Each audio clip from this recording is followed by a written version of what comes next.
Some Bahamian fishermen may not survive the season as the price of lobster tails has plunged nearly 50% this year.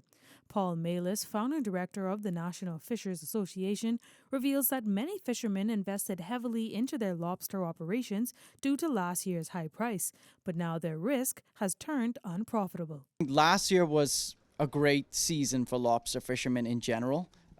There was the COVID had eliminated a lot of our external competition, and the prices in the international market were much higher than average. So a lot of fishermen had gotten used to the high price, and it was generally believed to be on the increase because of the fact that the world was coming out of the recession, coming out of the COVID lockdowns, and we expected the price to be a little bit up from what it had been before. But now what we're experiencing is a dramatic decrease back to below prices that we had become accustomed to over the years. According to Malis, some seafood processors are paying fishermen $10 to $15 per pound for lobster, while last year the prices were upwards of $20.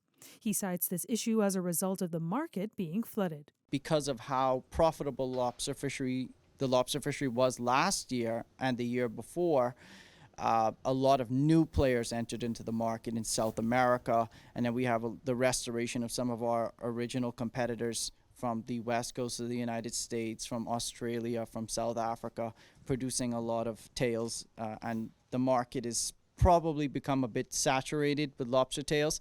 And then we're also hearing information that the lobster fishery in South Florida, we are hearing is that the Chinese have pretty much cut off the live lobster export from Florida. So those fishermen probably are having to resort to tailing their lobsters and selling frozen lobster tails. So that's flooding the market of what the Bahamas already supplies, which is pretty much exclusively frozen lobster tails.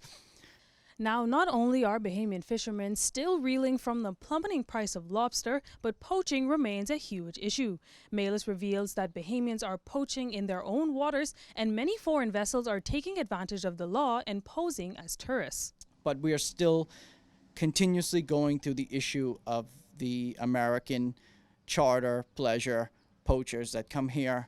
They catch fish under the guise of being charter fishermen or tourists, and they take large amounts of commercial fish back to restaurants and suppliers in America in violation of their own laws. We always have to keep striving to improve the enforcement mechanism. And then, at the end of the day, we still have local Bahamian poachers too, people who don't observe the law, people that have no regard for their fellow countrymen and just do whatever they want.